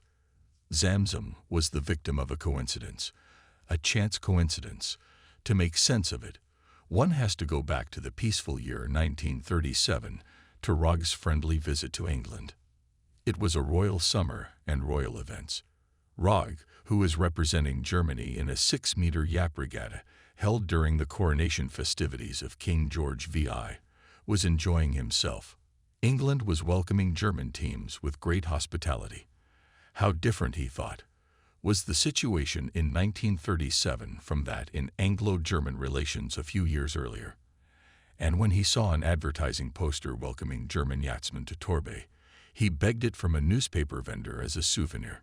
It would serve the Anglophobes back home well, he thought. The southwest coast of Great Britain was enveloped in an aura of genuine camaraderie, and many a glass of wine was raised to true friendship between British and German naval officers. It was at this time that Rog received an invitation to visit the Naval War College at Dartmouth. Rog loved Dartmouth. As a professional, he admired the unbreakable traditions the town embodied. As an artist and a yachtsman, he admired the beauty of the scenery. The vast bay, the small boats bobbing on its blue surface against the backdrop of lush green hills, gray and brown cliffs. Only one thing surprised him. Among the warships at the anchorage were 2 merchant ships, not the first of their youth, with 4 masts. "You have 2 strangers here," he said. "I thought only warships came here." The principal of the college glanced at the steamers, shrugged his shoulders carelessly, and replied, "You see them here very often. They are local, you might say. They are the Beebe Company's steamers. We charter them quite often. Troop transportation and all that, you know." "Of course," Rog replied, and never thought about it again until the fateful night of April 16, 1941. "Catch up at dusk, attack at dawn," ordered Rog when he received a report about the appearance of a 4-masted steamer on the horizon. Catch up at dusk, attack at dawn. An old recipe, a time-honored mixture. It was a method we had used many times in the Indian Ocean, where it was now too hot for us. But this time there was some deviation. No warnings. Our shells must hit the target at once, with no delay that would give the enemy an advantage. Rapid fire until the enemy surrenders or is destroyed. "They don't know yet," said Cash, when he heard that the enemy, without lights or flag, was following his course. "They know nothing of the unpleasant surprise that awaits them in the morning." We had run away so long, pursued at the heels of the English in waters where we ourselves had fanned a great fire, that we were glad of the opportunity to be hunters again, especially as we had before us a worthy victim, a Beebe Company liner, either used as an auxiliary cruiser or carrying troops. Only Rog, the man who gave the orders, did not look pleased. He was recalling the events of 4 years ago, the peaceful waters of Dartmouth, where he had first seen such a vessel and learned how it was used. "We charter them quite often. Troop transportation and stuff like that." The first salvo underflew, the second overflew, the third blew the ship's radio room to splinters, the fourth, and fire erupted in various places on the deck. And not a single shot in return. It's incomprehensible. We continued shelling. After 8 minutes, a signal lamp flashed on board the enemy vessel. It was asking us to cease fire. Cease fire. The deed was done, and with a light heart we headed towards the hit vessel. As we approached, we saw half-dressed people scurrying about the deck, among them many women and children. Every minute the crowd of passengers grew larger. A Beebe liner. A troop transport. What the hell? Panic reigned on the deck of the Zamzam. Dinghies were leaving one after another, but they were mostly sailors, not passengers. Good God! What is it? And then I was stunned to hear the sound of a divine hymn over the waters. In one of the boats someone was playing "Nearer to Thee, O Lord" on a cornet with great feeling. "So," muttered someone behind me, "I never saw such a crowd on board a British warship." His sarcasm was as pleasant as salt poured on an open wound. "Give me a gun, I'll shoot the bastard," roared Rog, pounding his fist on the bulkhead with all his might. The scoundrel, a skinny Arab sailor, was climbing on our deck quite calmly. He took the rope we had thrown him to tie up the overcrowded dinghy as an invitation to save his valuable skin personally, and climbed up, leaving 40 unfortunates to dangle in the dinghy near the hull of the Atlantis. Scum carefully made his way to the rail, tumbled over it onto the deck, and began thanking the shocked sailors with a radiant smile. Rog grabbed for his holster. Fortunately, he didn't have one. "Get the bastard out of my sight," he growled, "or I'm sending him overboard." The Arab, who never realized what he had done wrong, was hastily and not quite politely dragged aside. We threw the other end. It was only then that we saw the flag. It hung dejectedly on the Zamzam's ruined stern. It had been raised after the shelling had begun. It was the flag of Egypt. We had no way of knowing that the Beebe liner had changed owners only a few months before the war broke out.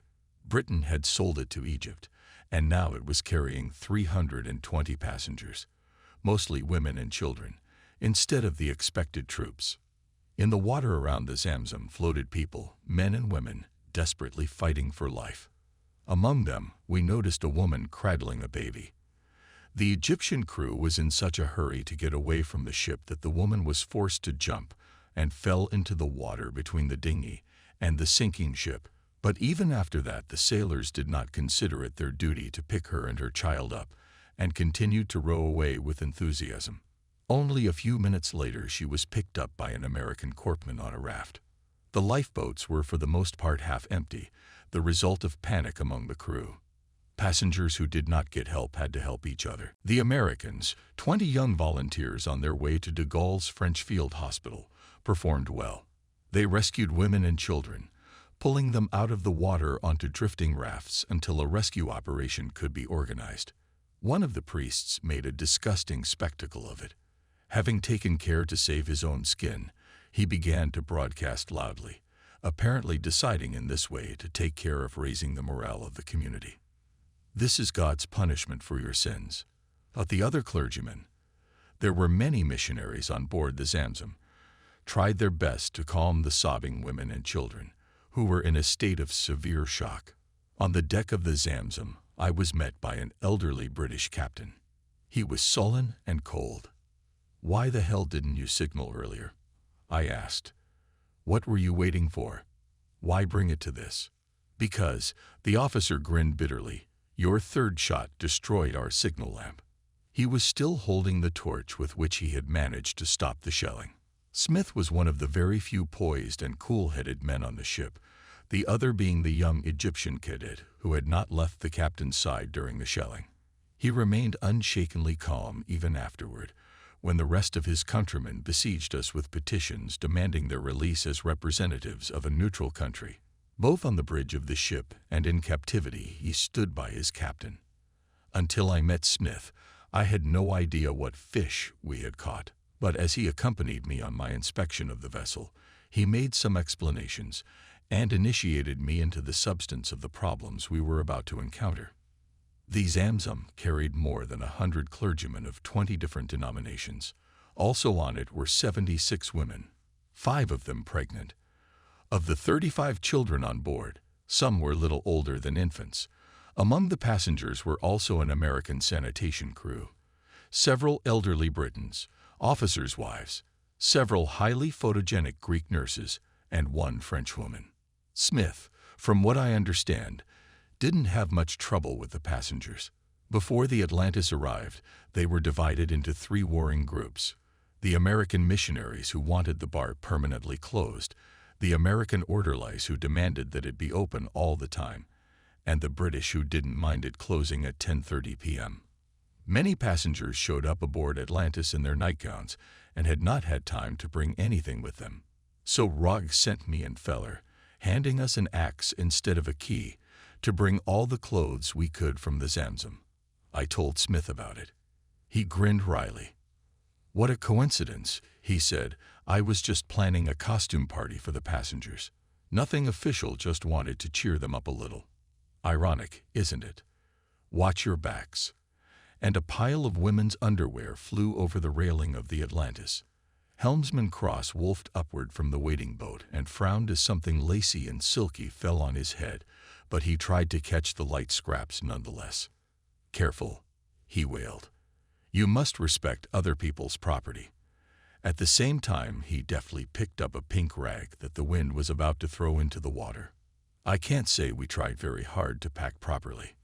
The sailors grabbed everything hanging on the ropes and hangers, pulled out the contents of the crates, and threw them into the boat. The old boat was already lurching, and we were afraid that it would sink at any moment. Neither Feller nor I were happy about the assignment, and we moved about the boat as fast as possible. Down in the engine room, the water was rushing into the breach with a deafening roar, hitting the bulkheads with the force of a heavy hammer, swirling and bubbling around the machinery. The ship scraped and creaked, and the tilt grew greater by the minute. And then a strange thing happened. When the water reached the level of 3.5 meters, its weight was distributed in such a way that the ship became almost on an even keel. This gave us the opportunity to spend another 4 or 5 hours on it, and no longer paying attention to cockroaches, to empty its storerooms. We delivered fruit juice and lobsters, frozen geese and ducks to the Atlantis. And naturally, We didn't forget the contents of the bar. Of course, we caught the wrong game, but since we did, we should have brought everything we could get our hands on. En route to Europe aboard the blockade breaker Dresden, the Americans began to protest their conditions. They particularly emphasized the fact that they had left the United States aboard an unarmed vessel flying the flag of a non-belligerent nation. And the Egyptian officers handed us a verbose petition in which they asserted that Egypt has until today been a non-military sovereign state. Under international laws, the Zamzam is a neutral unarmed vessel. Why then, if the Zamzam was captured by mistake, did we sink it? What right did we have to decide its fate? What was the purpose of destroying a passenger ship? For us, the answer was quite clear. Egypt was a belligerent state because it had failed to behave as a non-belligerent state. It had bases on its territory and had made its territory available for troops from countries at war with Germany. Whether this was done willingly or not is a different question and of no particular importance. This neutral ship obeyed the current orders of the Admiralty, did not fulfill the condition that neutral ships should be illuminated at night, and even carried contraband. We found that the Zamzam was not carrying only missionaries, American orderlies and nurses. It had 10,000 barrels of oil and 100 American trucks on board. The cargo was on its way to Cape Town, and judging by the markings, was intended for use by a country at war with Germany. In other words, the prize was well worth it, although Rogg quickly realized the difficulties that would result from our action. They seemed insurmountable.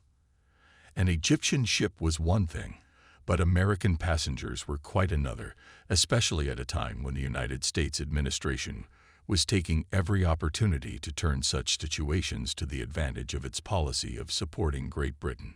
Shortly before the rendezvous with the Zamzam, we had been receiving food from the Dresden, and now Rogg had scheduled another rendezvous to complete the process. On the 18th, we transferred the passengers of the Zamzam there. But all this was afterward, but for the present all the prisoners were with us, and I was to meet them face to face. It should be noted that some of them had very peculiar ideas about us. I heard one of them predict that we had brought them on board only to kill them and thus destroy the witnesses. I realized, of course, that we had not properly introduced ourselves. A wake-up call played by 5.9-inch guns is hardly the best way to start the day. 2 American girls approached me. Their faces expressed an extreme degree of concern. "How good of you to speak English," said one. "Please show me where there are oranges here." Oranges. They were as far away from us as sunny Spain. Where are there oranges? Certainly not on Atlantis. What are we going to do? The American women were frustrated. They were completely bewildered, obviously not understanding how one could exist without oranges. I didn't know that. As it turned out, the American girls had an unquenchable thirst for oranges, but I could not help them quench it. Unless you counted the booty from the Tirana, we hadn't tasted the juicy fruit ourselves for a year. I paced the deck filled with passengers and their personal belongings. Many of these people had been through unthinkable ordeals during the shelling of the liner. One mom put a life jacket on her little boy about 6 years old and dragged him behind her in the water. The boy, as it seemed to me, was not hurt. On the contrary, took everything that happened as a grand adventure. But his mother, as well as many other passengers, was in shock. The head of the American ambulance crew was one of the 3 critically wounded. He lay below, in the ship's sickbay. A shell fragment had lacerated the hip of this handsome New Yorker, but his comrades had to force the Egyptians to take him into their lifeboat. Other prominent persons were also there, fortunately uninjured. These were Mr. J.W. Murphy, then one of the publishers of the Fortune, and Dr. D.E. Grafhunter, the chief topographer of India. "What have you been up to?" I asked. Between the 2 armed sailors stood a somewhat confused and anxious passenger.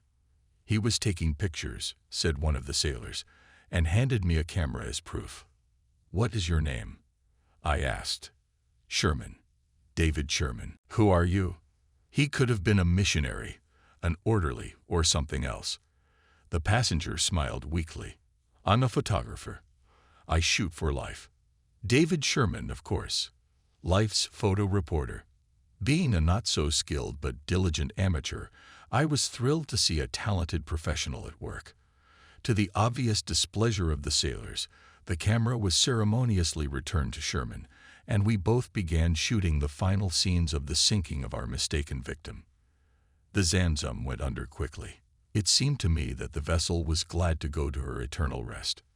At the rendezvous point with the Dresden, we sailed to the accompaniment of hymns sung by the missionaries and our own Atlantic Special, an old German folk song that had come to us from a sailing training ship formerly commanded by Rog. As we sang, our passengers remained silent and didn't seem to understand much of what we were talking about. One of them asked curiously, "Could you tell me what the words of this song mean, and to the tune of which of the Nazi marches it was written?"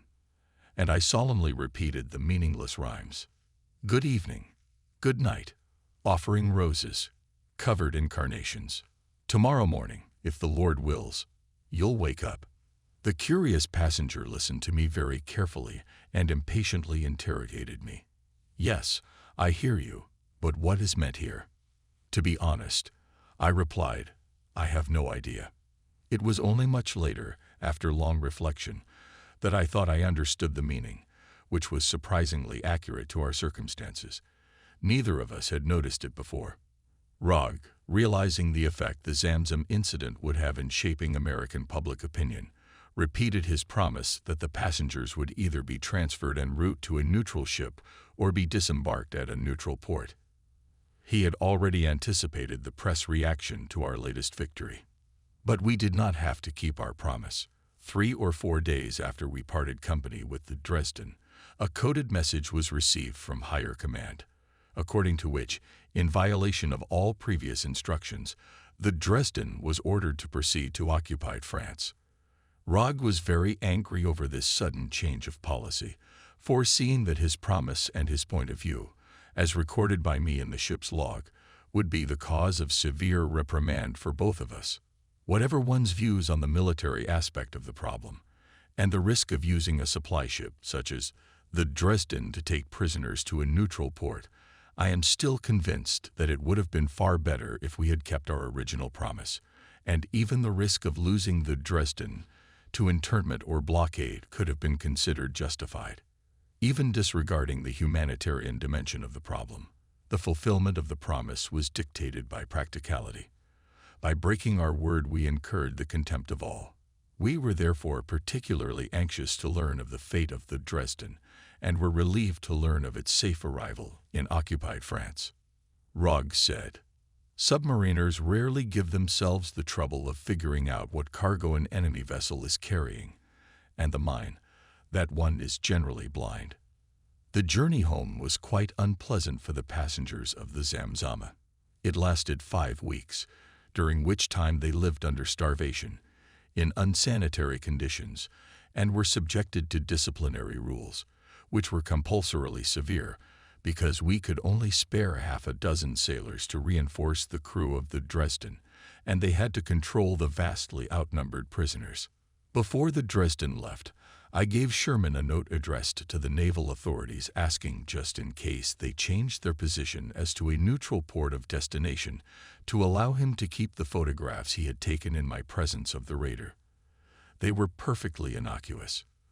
The naval authorities had a different opinion, and the photographs were confiscated. But other photographs that I did not know existed, dangerous images of the Atlantis that he had taken during the bombardment, Sherman managed to smuggle into America. One of them helped the captain of the Devonshire to identify us in our fateful encounter. When the Dresden disappeared from sight, everyone breathed a sigh of relief. Zamzam was clearly too much for us. The strain of having to provide for so many women and children, and neutrals, was too much. Pigwers remarked approvingly, "Atlantis has never been so tidy, or so quiet either. Strictly established order," he added, "is only appreciated when you have to do without it for a while. Not to mention the eternal headache of feeding 35 little ones." But the epic with Zamzam was not over yet. Sighing with relief at the sight of the departing Dresden, we could not help but feel a sharp and very unpleasant odor. "This terrible stench," I remarked, "is getting stronger and stronger. It started out as a slight odor, but now it has turned into a nightmare. It's like it's coming from the fans. What the hell could it be?" "I wouldn't be surprised," Feller predicted gloomily, "that we'll all be dead soon." The stench had become a most pressing problem. It grew steadily worse and quickly became unbearable. For 4 days now, the detectives have been searching the ship. At first we thought that somehow dead rats had gotten into the ventilation shafts. We'd already found a rodent corpse in a mail sack once before. The dead rat realized late that the Esquire number was totally insufficient to keep it alive. We started searching, examined everything we could, but there was no result, and the stench kept getting worse. I don't remember who identified the true cause of the stench that spread throughout the ship, but eventually the trail led to a sack we had brought from the Zamzam, containing maps, flags, compasses, and so on, which had been left on the promenade deck to be dismantled later. Someone had stuffed 3 or 4 dozen frozen goose carcasses in there from the Zamzama's refrigerated trucks. The carcasses of nearly 40 geese in various stages of decomposition lay at the intakes of our fans. Yuck. Soon the Zamzam episode became just a not-so-pleasant memory of the nervous tension and fears we had experienced on a moonlit night in the South Atlantic. It was our turn to learn what it feels like for game under the hunter's gun.